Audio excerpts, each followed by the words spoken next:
بسم اللہ الرحمن الرحیم۔ قسطنطنیہ میں قیام کے دوران سلطان سلیمان نے اپنے امیر البحر خیر الدین باربروسا کے لیے ایک نئے انداز کا بحری بیڑا تیار کروانا شروع کر دیا۔ وہ جانتا تھا کہ چارلز کے حملہ آور ہونے کی وجہ سے خیر الدین باربروسا کے جہازوں کو نقصان پہنچا ہے، لہٰذا سلطان سلیمان فی الفور اس کی تلافی کرنا چاہتا تھا۔ پہلے اس نے حکم دیا کہ 140 جہازوں کا بیڑا خیر الدین باربروسا کے لیے تیار کیا جائے، اور یہ بھی حکم دیا کہ جہاز ایسے تیار کیے جائیں جن کے ذریعے کسی لشکر کو سمندر پار کرا کر حملہ آور ہونے کے قابل کیا جا سکے۔ جب یہ بیڑا تیار ہونے لگا تب یورپ کے جاسوسوں نے ترکوں کے اس بیڑے کی تیاری کی خبریں اسپین و آسٹریا، وینس اور فرانس تک پہنچا دیں، اور سب کو خبر ہو گئی تھی کہ ترکوں کا سلطان ایک بہت بڑا بحری بیڑا تیار کرا رہا ہے۔ اس بحری بیڑے کی تیاری کی وجہ سے یورپ کے اندر افواہیں پھیلنے لگیں کہ دیکھیں اب مسلمانوں کا سلطان سلیمان اس بیڑے کی تیاری کے بعد اپنے لشکر سے کن علاقوں کو اپنا ہدف بناتا ہے۔ یوں خیر الدین باربروسا اور اس کے ساتھیوں کی نگرانی میں جہازوں کی تیاری کا کام شروع ہو گیا تھا۔ اسلحہ خانے کی گودیوں میں دن رات مشعلیں روشن رہتیں اور اسلحہ تیار کیا جانے لگا۔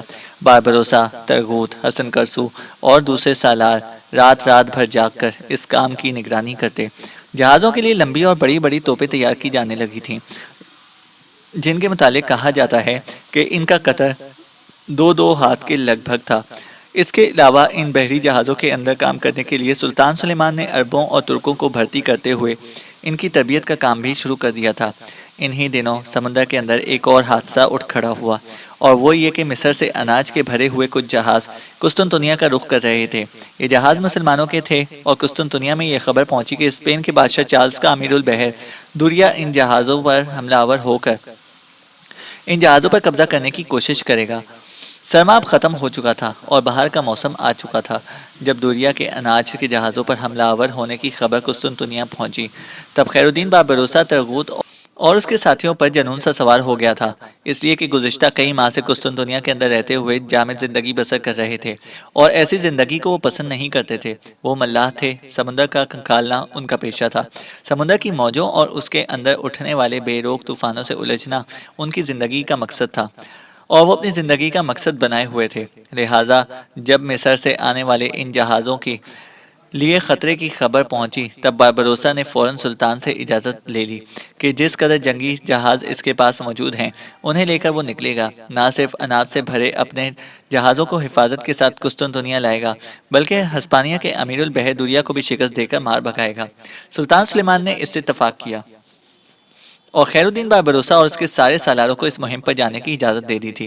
یہ اجازت ملنا تھی کہ خیر الدین باربروسا، ترغوت اور حسن کرسو بڑی تیزی سے حرکت میں آئے، اور اپنے چھوٹے سے بحری بیڑے کو لے کر انہوں نے بڑی تیزی سے کھلے سمندر کا رخ کیا۔ دوسری طرف ہسپانیہ کا امیر البحر دوریا بڑا خوش تھا کہ اس کے شہنشاہ چارلز سے ٹکرانے کے بعد خیر الدین باربروسا کی قوت ختم ہو چکی ہے، اور وہ اپنے سلطان سلیمان کی طرف جا چکا ہے۔ لہٰذا اگر وہ مصر کے جہازوں کی راہ روک کر انہیں لوٹتا ہے تو کوئی طاقت اس کی راہ نہیں روک سکے گی۔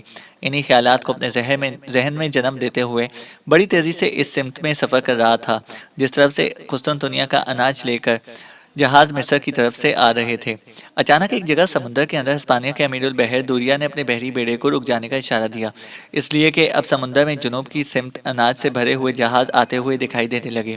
اس موقع پر دوریا کے چہرے پر گہری مسکراہٹ نمودار ہوئی تھی۔ وہ اپنے جہاز کے عرصے پر کھڑا تھا، اور اس موقع پر اس کا بیٹا، جس کا نام بھی دوریا تھا، وہ بھی اس کے ساتھ تھا، اور کچھ سالار بھی وہاں موجود تھے۔ ان سب کو مخاطب کرتے ہوئے دوریا کہنے لگا، میں سمجھتا ہوں کہ یہ میری زندگی کی سب سے بڑی اور کامیاب مہم ہوگی، جب میں ان سارے جہازوں پر قبضہ کر کے اور انہیں آگے ہانکتا ہوا ہسپانیہ کے بادشاہ چارلز کے پاس لے کر جاؤں گا۔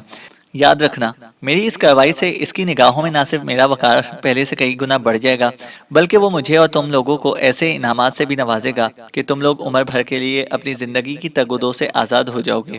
دوریا جب خاموش ہوا تو اس کا بیٹا اپنے باپ کو مخاطب کرتے ہوئے کہنے لگا، اے میرے باپ، میں سمجھتا ہوں آپ تو اپنی زندگی میں ایسی بہت سی مہمیں سر کر چکے ہیں، لیکن یہ میری زندگی کی پہلی اور سب سے بڑی مہم ہوگی۔ یہاں تک کہتے کہتے دوریا کے بیٹے کو رک جانا پڑا، اس لیے کہ ان کا ایک سالار بول اٹھا، اگر ہم مصر کی طرف سے آنے والے اناج بھرے ان جہازوں کو ہسپانیہ کی طرف لے جانے میں کامیاب ہو گئے تو میں سمجھتا ہوں کہ سمندر کے اندر اب تک یہ ہماری سب سے بڑی کامیابی ہوگی، اس لیے کہ اس سے پہلے سمندر کی جس مہم میں بھی ہم نے حصہ لیا اور کامیابی حاصل کرنے کی کوشش کی، خیر الدین بابروسا، ترغوت اور حسن کرسو اور ان کے ساتھی ہمارے آڑے آئے اور ہماری جھولی میں کرتی فتح کو اچانک وہ شکست میں بدل دینے میں کامیاب ہو جاتے ہیں۔ لیکن لگتا ہے حالات اور فطرت ہمارا ساتھ دے رہے ہیں اور سمندر کے اندر آنے والے یہ اناج سے بھرے جہاز ہماری فتح مندی پر مہر ثبت کر دیں گے۔ دوریا کا یہ سالار یہاں تک ہی کہنے پایا تھا کہ چونک کر خاموش ہو گیا، اس لیے کہ وہ سمندر کے اندر کوئی آواز سننے کی کوشش کرنے لگا تھا۔ دوسری طرف دوریا، اس کا بیٹا اور دوسرے سرار بھی اس آواز کو سننے کی کوشش کر رہے تھے۔ سمندر کے اندر سے اٹھتی موجوں اور لہروں اور ہواؤں کے دوش پر ان کی سماعت سے ایک آواز ٹکرائی تھی۔ کوئی گا رہا تھا جس کا مفہوم کچھ اس طرح تھا: ہم ساحلی چٹانوں سے ٹکراتے بحر کے کھولتے طوفان خیز سینے پر قیامت بدوش لمحوں کے عظیم بحران کا حرف آخر ہیں۔ ہم زمین کے پست و بلند میں بدی کے رنگوں کو مٹا دینے والا خشک ہواؤں کا برہنہ ہاتھ ہیں۔ ہم دشت و بیاباں کے بند حروف کو کھولنے والے صوت و آہنگ کا جذب ہیں۔ بے رونقی کی بزم شہود میں رنگ و روشنی کی رونق آمیز بساط ہیں۔ زرد پتوں کی کہانیاں لکھنے والوں، ہم تمہیں شعلہ زاروں میں برف کی طرح پگھلا دیں گے۔ امن کی راہوں کو آسیب زدہ کرنے والوں، ہم تمہارے لیے احساس ضیاء کا ساگر اور لاشعور کی ہیبت ہیں۔ زمین کو قفس رنگ اور فکر کی رعنائی کو دکھوں کا سفیر بنانے والوں، ہم تم لوگوں کے لیے نہ رکنے والا عذاب ہیں۔ ہم سمندر کی بیتاب موج ہیں، زمین کی غنایت ہیں۔ ہم فتح مندی کی اوج ہیں، صحرا کی بے کرانیوں کی عظمت، فضاؤں کی لامکانیوں کی امین ہیں اور ہوا کی تحقیر کرنے والے وقت کی پکار کا ایک رقص سے مسلسل ہیں۔ یہ آواز سن کر دوریا کا جو سالار بولتے بولتے خاموش ہو گیا تھا، اس کا چہرہ افسردہ ہو گیا تھا، آنکھوں میں خوف اتر آیا تھا۔ جو کچھ دیر تک خوف بھرے انداز میں اپنے امیر البحر دوریا کی طرف دیکھتا رہا، پھر وہ کہہ رہا تھا: مسیح کا خدا جھوٹ نہ بلوائے، یہ آوازیں جو میں سن رہا ہوں یہ خیر الدین بابروسا کے ساتھیوں کے علاوہ کسی اور کی نہیں ہو سکتی۔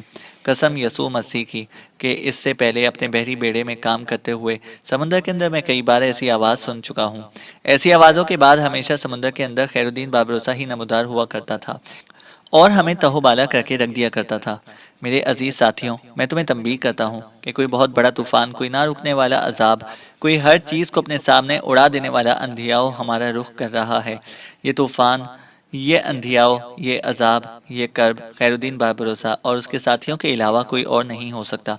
دوریا کے سالار کے یہ الفاظ سن کر دوریا ہی نہیں، اس وقت جس قدر دوریا کے ارد گرد سالار کھڑے تھے اور جہاز کے عرشے پر جس قدر ملاح تھے، وہ سب پریشان ہو گئے تھے اور سب کے چہرے پیلے سرسوں ہو کر رہ گئے تھے۔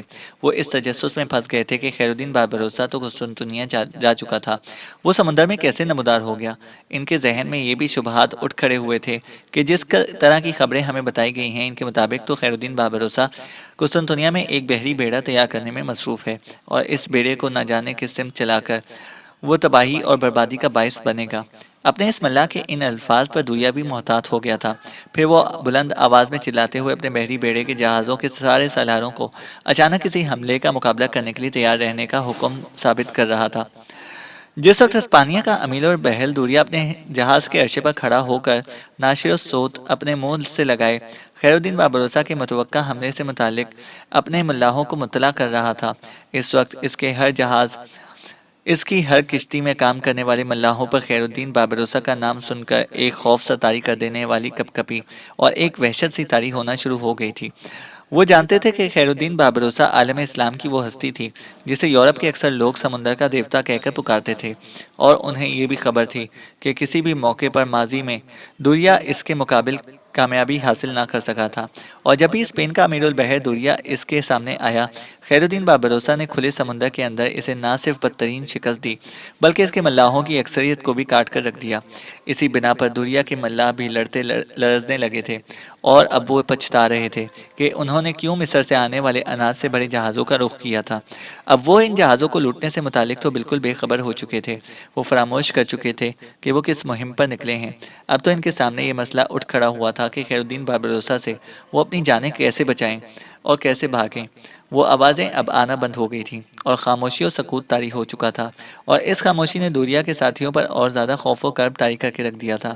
پھر دوریا اور اس کے ساتھیوں نے دیکھا ان کے ایک طرف سے اپنے مختصر سے بحری بیڑے کے ساتھ خیر الدین بابروسا اس طرح نمودار ہوا جیسے ہوس کی زنجیروں کو توڑتا ہوا کوہ کوہ بیاباں کو چیرتا، آوارہ سماعتوں کو اپنا مقروض کرتا کوئی طوفان اچانک نمودار ہو گیا ہو۔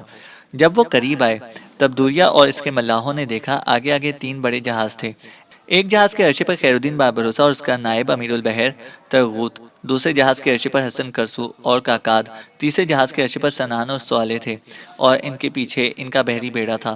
گویا دشمن پر ضرب لگانے کے لیے خیر الدین بابروسا اور اس کے سالاروں نے اپنے آپ کو آگے رکھا تھا۔ پھر وقت کی آنکھ نے دیکھا، خیر الدین بابروسا، اس کے سالار اور اس کے سارے ملاح دوریا اور اس کے بحری بیڑے کے اندر خوابوں کے دریچوں سے نکلتی صدیوں کی فتنہ گری کو دربدر کر دینے والی گمشدہ لمحوں کی ہولناک پکار کی طرح آن گھسے تھے۔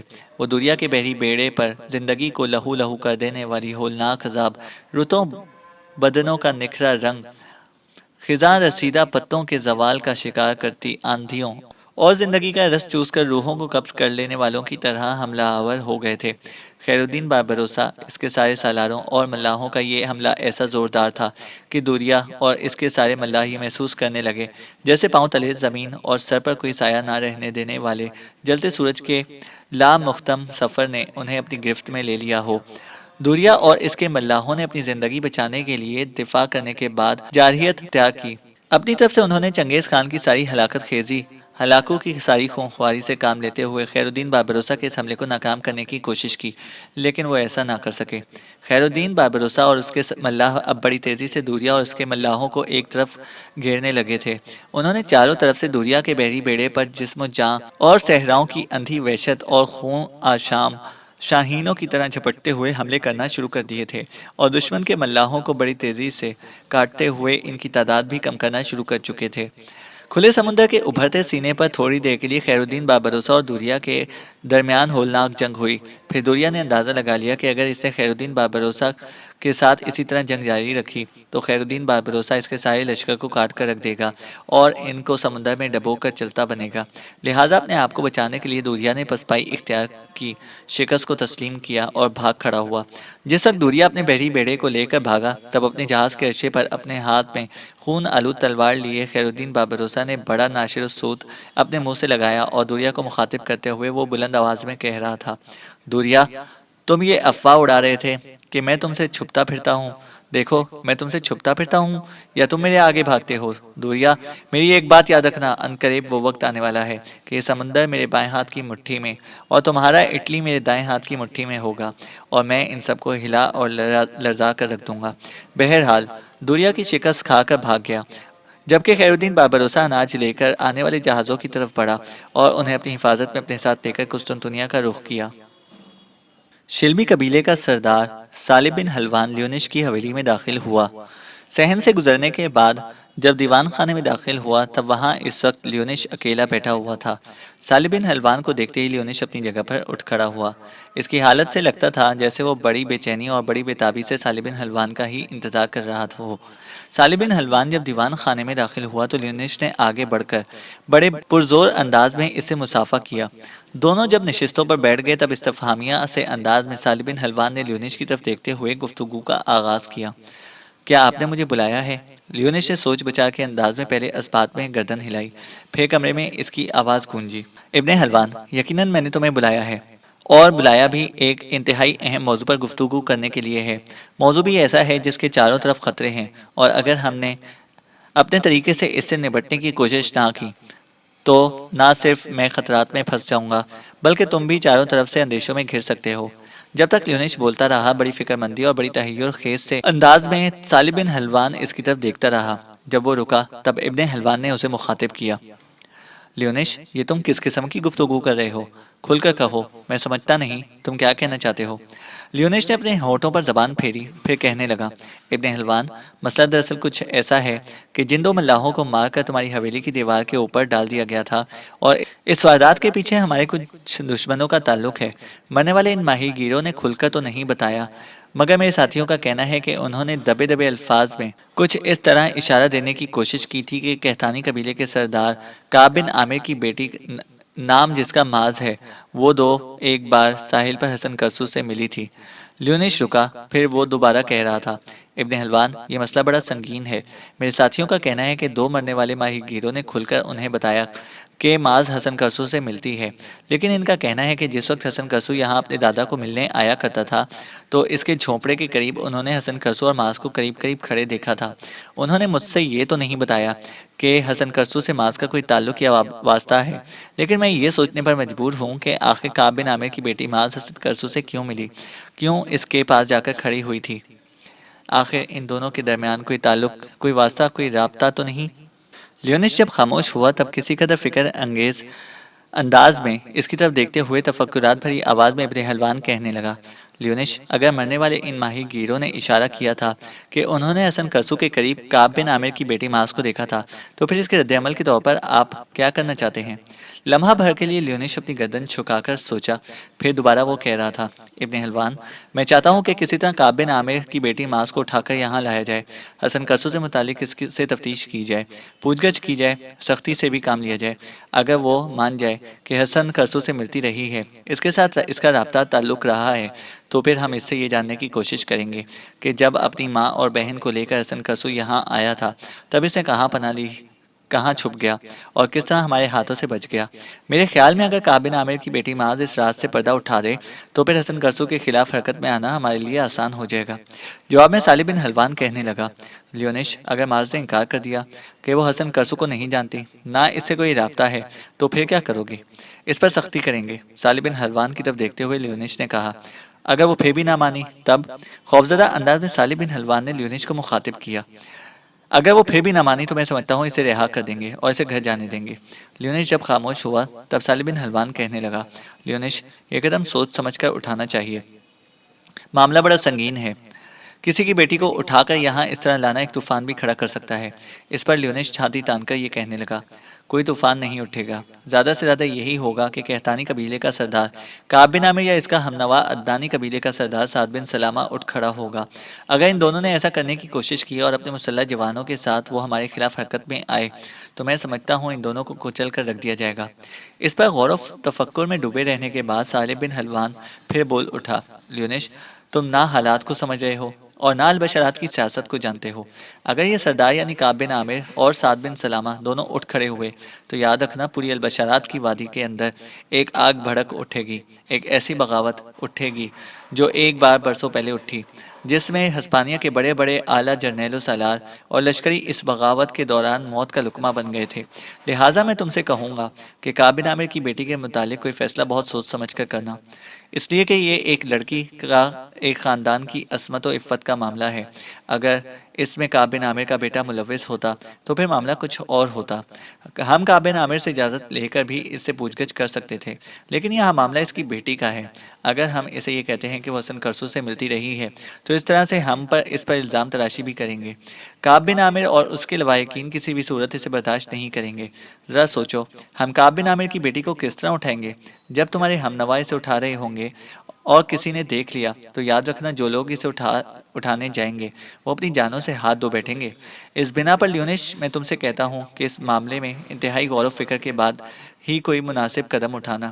جواب میں لیونش نے کچھ سوچا، پھر سالم بن حلوان کو مخاطب کرتے ہوئے کہنے لگا، ابن حلوان، ابھی میں نے کوئی قدم نہیں اٹھایا۔ تمہارے علاوہ میں نے خانقاہوں کے راہب بطروج کو بھی طلب کیا ہے، وہ بھی تھوڑی دیر تک یہاں پہنچ جائے گا۔ اس سلسلے میں اس سے بھی مشورہ کرتے ہیں اور پھر سب مل کر کوئی درمیانی راستہ تلاش کرنے کی کوشش کریں گے۔ میرے خیال میں راہب بطروج کو ابھی تک آ جانا چاہیے۔ یہاں تک کہنے کے بعد لیونش خاموش ہو گیا۔ دونوں کچھ دیر تک خاموش رہ کر سوچ و بچار کرنے کے بعد بطروج کی آمد کا بھی انتظار کرنے لگے تھے۔ تھوڑی دیر بعد بطروج وہاں پر داخل ہوا۔ لیونش اور سالم بن حلوان نے اپنی جگہ سے اٹھ کر اس کا بہترین انداز میں استقبال کیا، اسے عزت و احترام دیا، پرجوش انداز میں اس سے مصافحہ کیا۔ ان دونوں کے سامنے بطروج بیٹھ گیا، پھر لیونش کی طرف دیکھتے ہوئے اس نے پوچھ لیا، لیونش، تم نے مجھے بلایا ہے، خیریت تو ہے؟ اس وقت جو تمہارے پاس شلبی قبیلے کا سردار سالم بن حلوان بیٹھا ہوا ہے تو میں سمجھتا ہوں کہ خیریت نہیں ہے۔ جواب میں لیونش مسکرایا اور ہونٹوں پر اس نے زبان پھیری، اور اس سے پہلے کہ اس کے اور سالم بن حلوان کے درمیان جو گفتگو ہوئی تھی تفصیل کے ساتھ وہ اس نے بطروج سے کہہ سنائی۔ کچھ دیر تک گہری خاموشی طاری رہی، بطروج کی گردن جھکی رہی۔ وہ سوچ رہا تھا کہ اس دوران لیونش اور سالم بن حلوان دونوں فکر مند انداز میں اس کی طرف دیکھ رہے تھے۔ اس کے بعد بطروش نے اپنی گردن سیدھی کی اور ایک نگاہ باری باری اس نے صالب بن حلوان اور لیونش پر ڈالی۔ اس کے بعد اس کمرے میں اس کی فکر انگیز آواز سنائی دی، لیونش، یہ جو تفصیل تم نے بتائی ہے، یاد رکھنا یہ کوئی معمولی معاملہ نہیں ہے، اس میں خطرات و خدشات بھی اٹھ سکتے ہیں۔ جہاں تک تمہارا اندیشہ ہے کہ پھر ملاحوں نے دبے دبے الفاظ میں یہ کہا ہے کہ انہوں نے کعب بن عامر کی بیٹی معاذ کو ساحل پر حسن کرسو کے ساتھ دیکھا ہے، تو کل کو اگر تم سے کہا جائے گا کہ حسن کرسو کے قریب ساحل کے کچھ ملاحوں کو دیکھا گیا تھا، تو کیا تم سب ملاحوں کو پکڑ کر زندان میں ڈال دو گے، ان کا خاتمہ کر دو گے؟ دیکھو، اگر حسن کرسو اپنے دادا سے ملنے کے لیے یہاں آتا رہا ہے تو کئی ملا بھی اس کے قریب کھڑے رہتے ہوں گے، اور اگر کوئی ملا اور ماہی گیر اس موقع پر مزاحمت کرتا تو تم کیا خیال کرتے ہو؟ حسن کرسو انہیں کھلی چھٹی دے دیتا، ان کا خاتمہ کر کے چلا جاتا، لہٰذا ساحل کا کوئی آدمی اس کے خلاف حرکت میں نہیں آ سکتا۔ جہاں تک کعب بن عامر کی بیٹی معاذ کا تعلق ہے تو یہ تو میں وثوق سے کہہ سکتا ہوں کہ اس کا باپ اور اس کے گھر والے اس کام میں ملوث نہیں ہیں، نہ کبھی حسن کرسو ان کی بستی کی طرف آیا ہے، اگر آتا بھی تو ہماری نظروں میں آتا، اور اگر ہم اسے دیکھ لیتے تو لیونش، کیا تم خیال کرتے ہو کہ ہم اس کی آمد کو تم سے چھپاتے؟ بطروچ کی اس گفتگو سے لیونش کسی قدر خوفزدہ ہو گیا تھا، بڑے سہمے ہوئے انداز میں کہنے لگا، نہیں مقدس باپ، میرے کہنے کا مقصد یہ نہیں تھا، اگر آپ اسے دیکھتے تو یقیناً آپ اسے گرفتار کرانے کی کوشش کرتے، لیکن جو ملاحوں نے اشارہ دیا ہے کہ کعب بن عامر کی بیٹی کو ساحل پر حسن کرسو کے ساتھ دیکھا گیا ہے، تو سب سے پہلے میرے ذہن میں یہ بات آئی تھی کہ آخر کعب بن عامر کی بیٹی ساحل پر لینے کیا گئی تھی؟ بطروچ کے چہرے پر ہلکا سا تبسم نمودار ہوا، پھر لیونش کو مخاطب کر کے کہنے لگا، تم کعب بن عامر اور بستی کے حالات سے واقف نہیں ہو، میری خانقاہیں چونکہ ان کے قریب ہیں، لہٰذا میں ان کی حرکات و سکنات سے واقف ہوں۔ دیکھو لیونش، جہاں تک کعب بن عامر کی بیٹی معاذ کا تعلق ہے تو وہ صبح شام سمندر کے ساحل کی طرف جاتی ہے، ہو سکتا ہے صالب بن حلوان کو اس کی خبر ہو، اگر نہیں تو میں تفصیل بتاتا ہوں۔ کعب بن عامر کے اہل خانہ کو اس وقت سے جانتا ہوں جب نابیل اور اس کی چھوٹی بہن معاذ کم عمر تھیں۔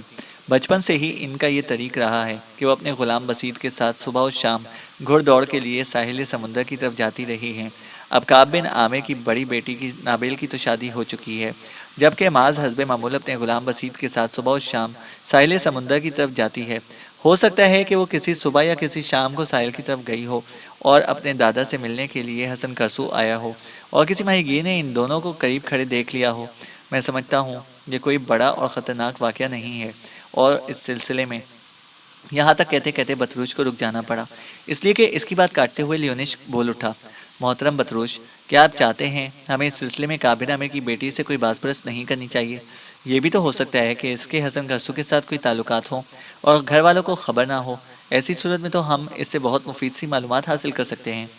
بطروچ جب خاموش ہوا تو فوراً لیونس نے اپنی صفائی پہ کہنا شروع کر دیا تھا، محترم بطروچ، میرے کہنے کا مقصد یہ نہیں کہ اس کی طرف سے ہمیں آنکھیں بند کر لینی چاہیے، اور یہ کہ اگر وہ کسی غلط کام میں ملوث ہو تو ہمیں باز پرست نہیں کرنی چاہیے، جیسا کر سکتے ہیں ہمیں کرنا چاہیے۔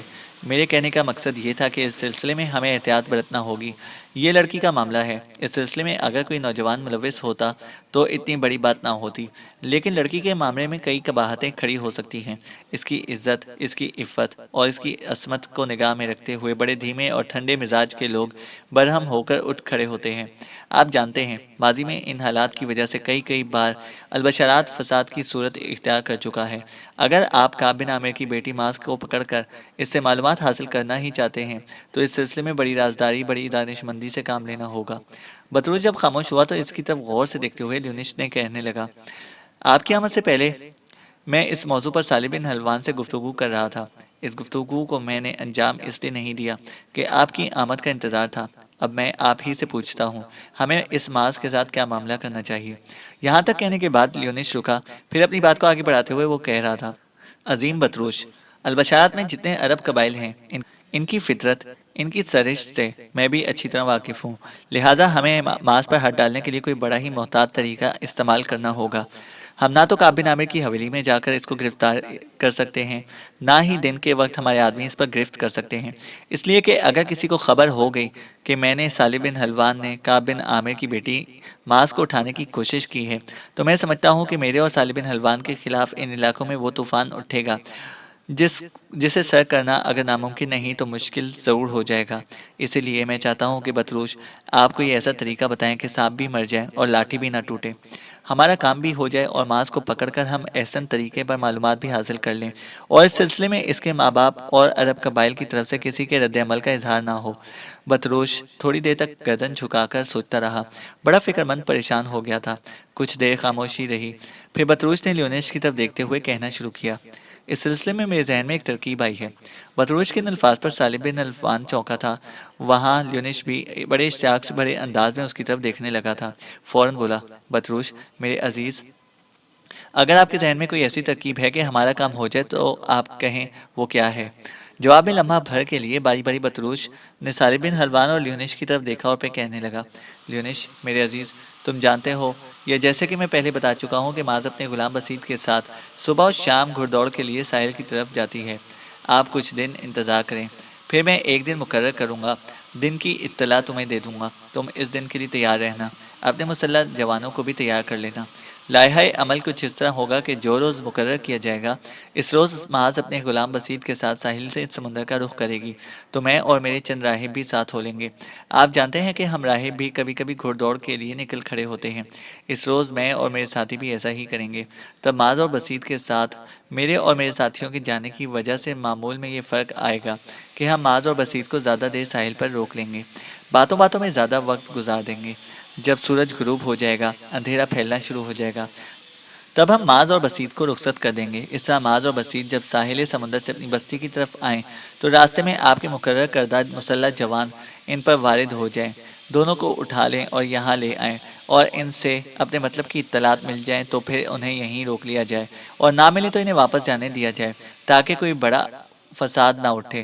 اور ہاں، ان دونوں کی آنکھوں پر پٹی باندھ کر رکھنا کہ کوئی یہ نہ جان سکے کہ ان دونوں کو کس نے اٹھایا اور اٹھا کے ان دونوں کو کہاں لے جایا گیا۔ بطروش جب خاموش ہوا تو بے پناہ خوشی کا اظہار کرتے ہوئے لیونیش کہنے لگا، محترم بطروش، جو طریقہ آپ نے بتایا ہے میں سمجھتا ہوں کہ اس سے بہتر، اس سے اچھا اور زیادہ محتاط طریقہ کوئی ہو ہی نہیں سکتا۔ لیکن اس موقع پر میں آپ سے یہ کہوں گا کہ بسیط کو تو ہم اس سے پہلے بھی اٹھا کر لا چکے ہیں، اگر سختی بھی کی گئی، اس کے نتیجے میں جو کچھ ہم نے اس سے پہلے کیا تھا کہ بسیط کچھ نہیں جانتا تھا، اگر وہ کچھ جانتا ہوتا تو ضرور ہمارے سامنے اگل دیتا، لیکن ایسا نہیں ہوا، اس بنا پر ہم نے اسے چھوڑ دیا تھا۔ اب ماس کے ساتھ بسیط کو اٹھانے سے کیا فائدہ ہوگا؟ اس پر بطروش فکر مندی سے لیونیش کی طرف دیکھتے ہوئے کہنے لگا، دیکھو لیونیش، ہم نے بڑا محتاط ہو کر یہ کام کرنا ہے۔ اگر تم صرف ماس کو اٹھاؤ گے اور بسیط کو چھوڑ دو گے تو یاد رکھنا بسیط سیدھا گھر جائے گا اور جا کر سارے واقعے کی اطلاع کابن عامر کو دے دے گا، اور کابن عامر کی بستی کے مسلح جوان اسی وقت چاروں طرف پھیل کر ماس کو تلاش کرنا شروع کر دیں گے۔ اگر ایسا ہو گیا تو یاد رکھنا ایک طوفان اٹھ کھڑا ہوگا، اس لیے ماس کے ساتھ بسیط کا آنا بھی ضروری ہے، اسی میں ہم سب کا تحفظ ہے۔ لیونیش، اگر ایسا کرنے کے بعد ہمیں ماس سے ضروری اطلاعات ملتی ہیں تو پھر ماس کو روک لیا جائے گا، اس کو روکنے کا ہمارے پاس ایک بہانہ اور جواز ہوگا، اور بسیط کو چھوڑ دیا جائے گا۔ اس کے بعد اعلانیہ طور پر کابن عامر کو اطلاع دی جائے گی کہ اس کی بیٹی یہاں ہمارے پاس موجود ہے اور اس نے ان باتوں کا اقرار کیا ہے۔ جب ایسا ہوگا تو میں تمہیں یقین دلاتا ہوں کہ کابن عامر ہی نہیں، ارد گرد دوسرے جتنے عرب سردار ہیں باغی پن اختیار نہیں کریں گے۔ ساتھ ہی میں تم لوگوں سے یہ بھی کہوں گا کہ اگر بسیط کی جگہ معاذ نے بھی کچھ نہیں نہ بتایا تو پھر یہ سمجھنا کہ بسیط کی طرح وہ بھی کچھ نہیں جانتی، لہٰذا جس طرح تم لوگوں نے بسیط کی آنکھیں باندھ کر ایک جگہ ڈال دیا تھا، ویسے ہی بسیط اور معاذ دونوں کو ڈال دینا۔ اس طرح جو کام ہم کرنا چاہتے ہیں وہ بھی اپنے انجام کو پہنچے گا اور ہم پر کوئی حرف گیری بھی نہیں ہوگی۔ اب بتاؤ، اس سلسلے میں تم لوگ کیا کہتے ہو؟ اس پر لیونیش بے پناہ خوشی کا اظہار کرتے ہوئے کہنے لگا، بطروش میرے عزیز، جو کچھ آپ نے کہا ہے یہی ہم دونوں کے لیے بھی آخری ہے۔ اب میں بڑی بے چینی سے آپ کے مقررہ کردہ اس دن کا انتظار کروں گا جس روز مجھے معاذ کو ساحل سمندر اور کابن عامر کی بستی سے کے درمیان سے اٹھانا ہوگا۔ لیونیش کے ان الفاظ کے ساتھ ہی بطروش اپنی جگہ پر اٹھ کھڑا ہوا، پھر انہیں مخاطب کر کے کہنے لگا، تو پھر معاملہ طے ہوا، اب مجھے جانے کی اجازت دیں، ایک دن مقرر کر کے میں آپ کو اس کی اطلاع کروں گا۔ اس کے ساتھ ہی بطروش نے پرجوش انداز میں باری باری لیونیش اور سالم بن حلوان سے مصافحہ کیا، اس کے بعد وہ وہاں سے نکل گیا۔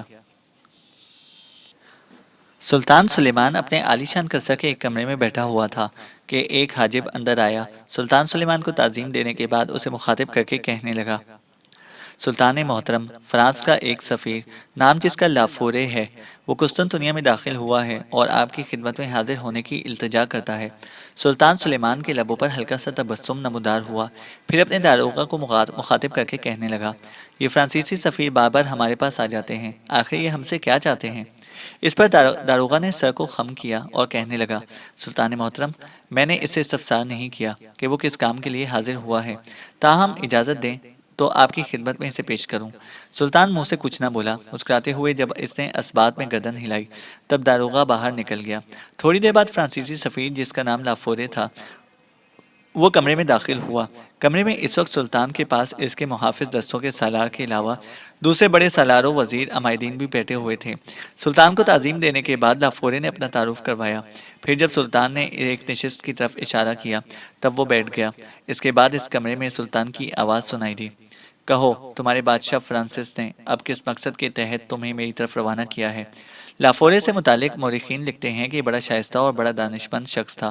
سلطان نے جب اس سے سوال کیا تب اس نے ایک گہری نگاہ سلطان پر ڈالی اور پھر کہنے لگا، سلطان محترم، آپ جانتے ہیں ہمارے بادشاہ فرانسس اسپین کے بادشاہ چارلز کا بدترین دشمن ہے۔ چارلز نے اٹلی پر قبضہ کر کے ایک طرح سے فرانسس کے لیے خدشات پیدا کر دیے ہیں۔ ہمارا بادشاہ چاہتا ہے کہ آپ اپنے لشکر کے ساتھ جنوبی اٹلی پر حملہ آور ہو کر اٹلی کے شہر نیپلز پر قبضہ کر لیں۔ ایسا کرنا آپ کے لیے آسان ہے، اس لیے کہ آپ کے لشکر کو آپ کا امیر البحر بابروسا بڑی آسانی سے اٹلی کے ساحل پر پہنچا سکتا ہے، اور آپ کے لشکر کے لیے نیپلز پر قبضہ کرنا کوئی مشکل کام بھی نہیں ہے۔ اس دوران ہمارا بادشاہ بھی اپنے رد عمل کا اظہار کرے گا۔ جس وقت آپ نیپلز پر قبضہ کر لیں گے، ہمارا بادشاہ کوہستان کے پشتی حصے سے شمالی اٹلی پر یورش کر دے گا۔ اس طرح آپ اور ہمارے بادشاہ اٹلی کو مساویانہ طور پر آدھا آدھا تقسیم کر لیں گے۔ یہاں تک کہنے کے بعد لافورے جب خاموش ہوا تب سلطان کے چہرے پر ہلکی سی مسکراہٹ نمودار ہوئی، پھر اسے مخاطب کر کے کہنے لگا، اس کے علاوہ اور بھی تمہارے بادشاہ نے کچھ کہا ہے؟ لافورے کو کچھ حوصلہ ہوا اور کہنے لگا، ہمارے بادشاہ نے آپ سے یہ گزارش کی ہے کہ آپ ہمیں 1,00,000 اشرفی کی امداد دیں۔ ہمارے بادشاہ کا کہنا ہے کہ آپ جیسے عالیشان سلطان کے لیے یہ رقم کوئی زیادہ اہمیت نہیں رکھتی۔ اس رقم سے ہم اپنی جنگی تیاریاں مکمل کر کے کوہستان الپس کے پیچھے سے ہوتے ہوئے شمالی اٹلی پر حملہ کر سکتے ہیں۔ لافورے جب خاموش ہوا تب جستجو کے انداز میں سلطان نے اس کی طرف دیکھا، پھر کہنے لگا، تم لوگوں نے ہم سے تو یہ مراد مانگی ہیں، ان کے بدلے ہمارے متعلق کیا کہتے ہو؟ لافورے نے اپنے ہونٹوں پر زبان پھیری، پھر کہنے لگا، سلطان محترم، اس کے جواب میں ہمارا بادشاہ آپ کو خفیہ پیشکش کرتا ہے کہ وہ آپ کے پاس ایک فرانسیسی سفیر بھیجے گا، مساوات کی بنیاد پر معاونت، دوستی اور تجارت کا معاہدہ کرے گا۔ اس کے ساتھ ہی ہمارا بادشاہ آپ سے یہ بھی عہد کرتا ہے کہ جب آپ یا آپ کا کوئی سالار اٹلی پر حملہ ہوگا تو ہمارا بادشاہ تمام عالم نصرانیت کو اس سلسلے میں خاموش رکھے گا اور کسی کو بھی آپ کے خلاف جنگ نہیں کرنے دے گا۔ یہ بھی عہد کرتا ہے کہ اس سلسلے میں یورپ کی کوئی قوت چارلز کا ساتھ نہیں دے گی۔ ساتھ ہی ہمارا بادشاہ آپ کے ساتھ مل کر دنیا بھر میں امن قائم کرنے میں مدد دے گا۔ مسلمانوں کے عظیم سلطان ہمارے بادشاہ کا یہ بھی خیال ہے کہ جب تک ہسپانیہ کے ضدی بادشاہ چارلز کو اس قدر کمزور نہ کر دیا جائے کہ وہ مقاومت کرنے کے قابل نہ رہے اور مجبور ہو کر عالمگیر امن قائم کرنے پر آمادہ نہ ہو جائے، اس وقت تک ایشیا اور یورپ میں امن قائم نہیں ہو سکتا۔ گو اس موقع پر سلطان کا دانشمند وزیر ابراہیم موجود نہ تھا، ختم ہو چکا تھا۔ لیکن ایسے نازک موقعوں پر سلطان اصل حقیقت کو بڑی آسانی سے بھانپ لیا کرتا تھا۔ سلطان باہمی معاہدے کا تو حامی تھا، لیکن اس کے ساتھ جنگ کے لیے جو مالی امداد کی شرط تھی، اسے اس نے بڑی شک کی نظر سے دیکھا اور فرانسیسی سفیر سے کہا، میں یہ کیسے اعتبار کر لوں کہ تمہارا بادشاہ عہد شکنی نہیں کرے گا؟ اس پر لافورے نے سلطان کو اس سلسلے میں یقین دلانے لگا۔ سلطان سلیمان گو اس زمانے میں ایشیا کے معاملات میں بہت الجھا ہوا تھا اور وہ دریائے نیل میں کشتیوں کا ایک بہت بڑا بحری بیڑا تیار کر رہا تھا، جس سے متعلق اس کا ارادہ تھا کہ وہ اس بحری بیڑے سے اس تنگ خانقاہ کو عبور کرے گا جو بحیرہ روم اور بحیرہ کلزم کے درمیان حائل ہے، اور اس کے بعد مشرقی سمندروں کی چھان بین کے لیے اپنا بیڑا اس طرف روانہ کرے گا۔ بہرحال اس موقع پر فرانسس کے بادشاہ نے جس کے کردار میں دانشمندی اور جھوٹی آن بان ہمیشہ زیادہ تھی، یہ تجویز پیش کی تھی کہ اسپین کے بادشاہ کو زیر کیا جائے، کیونکہ فرانسس اسے اپنا حریف حریف اعظم خیال کرتا تھا۔ اسے زیر کرنے کے لیے اسے سلطان سلیمان کی مدد کی ضرورت تھی، اس لیے وہ اکیلا چارلز پر ضرب نہیں لگا سکتا تھا۔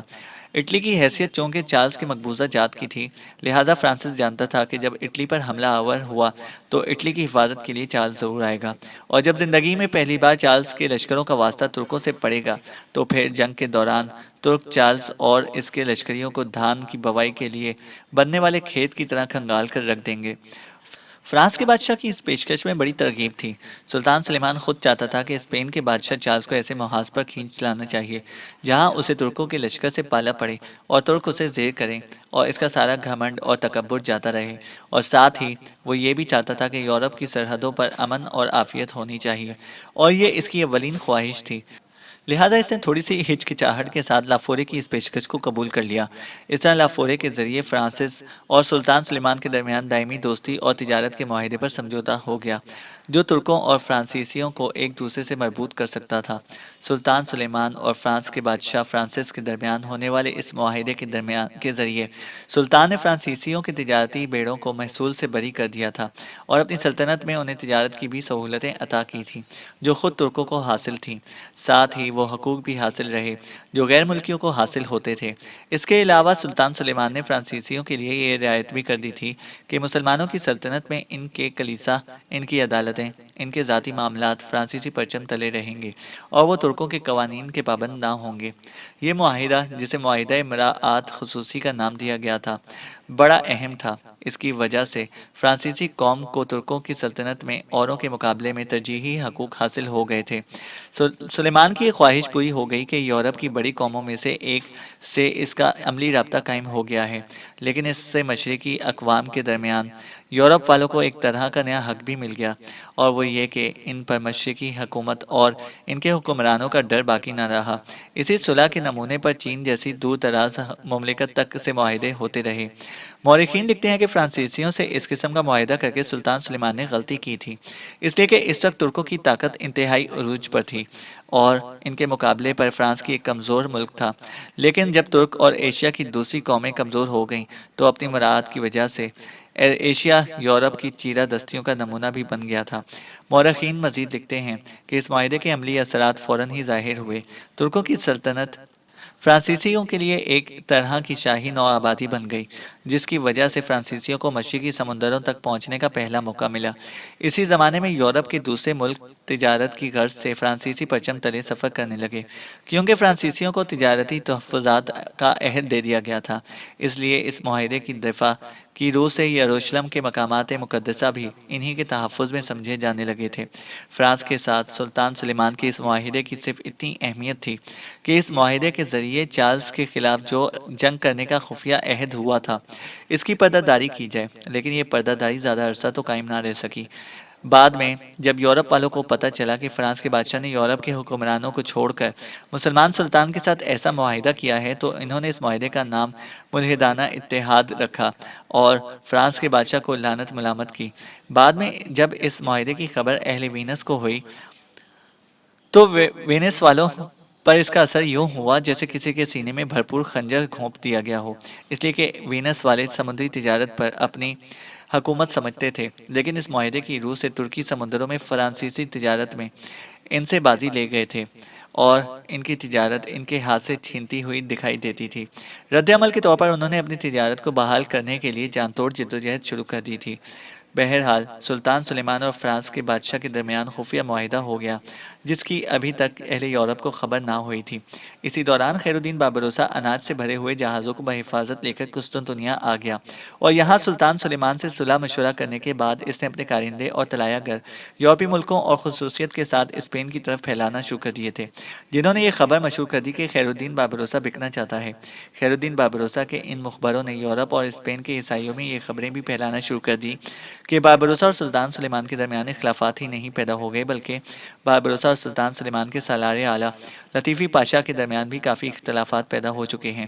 ساتھ ہی ساتھ خیر الدین باربروسا نے اپنا ایک انتہائی رازدار مخبر اسپین کی طرف روانہ کیا اور اس نے چارلز کے مقربین سے مل کر چارلز کو یہ پیشکش کی کہ اگر چارلز افریقہ میں جس قدر علاقہ اس کے پاس ہے، جس میں ٹیونس بھی شامل ہے، خالی کر دے تو اس کے جواب میں خیر الدین بابروسا ترکی کے سارے بحری بیڑے کو آگ لگا دے گا۔ سلطان سلیمان سے اپنا تعلق ختم کر کے افریقہ میں سکون سے زندگی بسر کرنا شروع کر دے گا۔ چینل کو سبسکرائب کریں اور بیل آئیکن کو پریس کریں تاکہ ہماری ہر اپڈیٹ آپ کو بر وقت مل سکے۔